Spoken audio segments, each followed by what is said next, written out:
Hello friends, welcome to my channel. ఈ వీడియోలో మాత్రం మనము పెద్ద మూవీలో ఉపయోగించిన ఒక బ్యాట్ గురించి అయితే ఇంట్రెస్టింగ్ విషయం అయితే చెప్పబోతున్నాం ఫ్రెండ్స్. అయితే అసలు విషయానికి వచ్చినట్లయితే ముందుగా నా ఛానల్ అయితే సబ్స్క్రైబ్ చేయండి, లైక్ చేయండి, షేర్ చేయండి, కామెంట్ చేయండి ఫ్రెండ్స్. అయితే అసలు విషయానికి వచ్చినట్లయితే పెద్ద మూవీలో ఉపయోగించినటువంటి రామ్ చరణ్ ఫస్ట్ స్టార్టింగ్ షాట్తోని మనకు ఒక బ్యాట్ని అయితే చూపిస్తారు. ఆ బ్యాట్ చుట్టూ అయితే మనకైతే దానికి ఒక హ్యాండిల్కి మనకి గజ్జలు అయితే ఉండడం అయితే జరుగుతుంది. దాన్ని అయితే ఇప్పుడైతే మనకు వేలం పాటలో పెట్టడం అయితే జరుగుతుంది.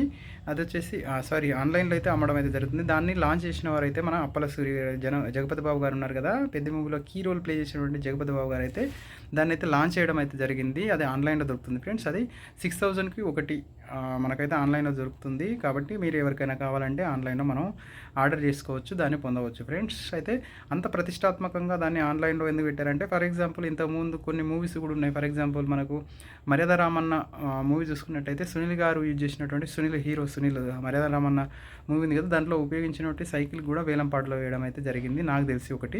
ఆ విధంగా కొన్ని ప్రతిష్టాత్మకంగా ఉపయోగించినటువంటి అలాంటి ఆ బ్యాటే కాదు, అంటే పెద్ద మూవీలో ఉపయోగించిన ఆ బ్యాటే కాదు, అలాంటి బ్యాట్లను అయితే మనకైతే ఆన్లైన్లో మనకు అవైలబుల్గా ఉన్నాయి. దాన్ని మీరు ఆర్డర్ చేసుకొని మీరు దాన్ని ఒక జ్ఞాపకంగా, పెద్ద మూవీ జ్ఞాపకంగా కానీ ఉంచుకోవచ్చు, ఇంట్లోనే ఉంచుకోవచ్చు, లేకుంటే వాడుకోవచ్చు ఫ్రెండ్స్. దాని మీద ఈ వీడియో చేస్తున్నాను. పొద్దు నా ఛానల్ అయితే సబ్స్క్రైబ్ చేయండి. Thank you madam. జై హింద్.